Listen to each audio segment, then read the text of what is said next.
We have reaction from both sides of the aisle after the results have come in. It's been a busy night for all of our reporters all over northern Nevada. As Paul Nelson is live at the Republican headquarters inside the Pepper Mill, and Ariana Bennett is with Democrats live at Slice of the Peak in Reno. Paul, let's begin with you. Okay, it looks like the room's emptying out. However, I'm sure there were a lot of happy faces in there earlier tonight.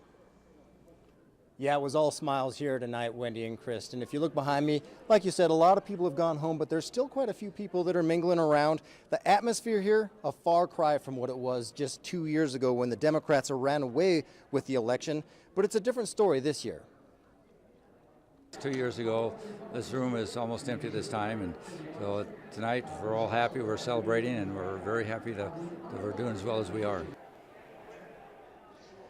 People watched as one Republican after another won the U.S. Senate races, taking the majority. Right now, they are actually up 52 to 45, also keeping control of the House. If things continue like this, the state level will see the top of the ticket remain red, and there's a large shift in the state Senate and Assembly, too.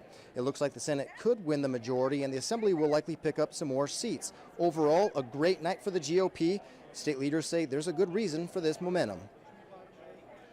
You know, I think there's a lot of apathy out there. I think there's a lot of people that are tired of Obama and some of his policies and lack of leadership, and I think that's translating itself into the vote. I think people are tired of the way the country is going, the way the state was actually going to. I mean, our economy is improving in our state, but not nearly quickly enough.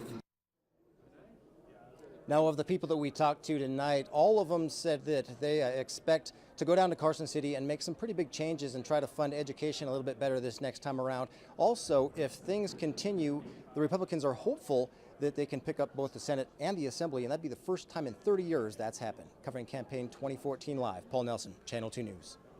Very good. Paul, thanks for that side of the aisle. Okay, on the other side, Ariana Bennett is live at the Slice of the Peak with reaction from Democrats there. Ari, what's the mood like there? Well, they just started yelling and clapping, so I was going to say resigned. Honestly, you know, it's been a mix. There have been some positive things, some cheers, some sighs. Overall, no huge surprises. They're kind of saying they're not thrilled about the outcome, but they're not all that surprised about it either. With general midterm apathy, low voter turnout, and really no big ticket races for them to get people to the polls, they say this is about what they expected.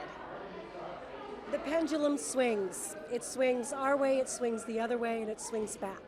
Tonight, it swung the other way in many ways. We had a lot of success stories. And Dupre says this party wasn't just about celebrating wins. It was to thank the volunteers and candidates for their time and effort. This group is already looking ahead to the 2016 election, when they say they expect a much different outcome. And although Democrats lost some big races, they didn't lose them all. Debbie Smith, state senator from District 13, says she's happy about likely retaining her seat, although overall she's disappointed for the Democratic Party. Now she says she's looking toward the next legislative session, which starts up this winter. She's focusing on the state's budget and finding money for education.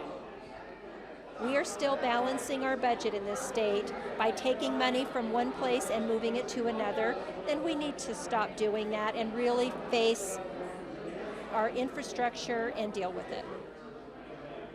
Now, Smith says education funding is going to be especially huge with the student population growing and the Tesla announcement possibly bringing more people to our area.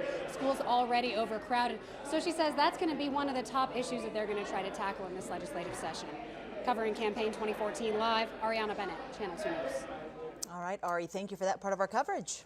Okay, let's get back to some numbers.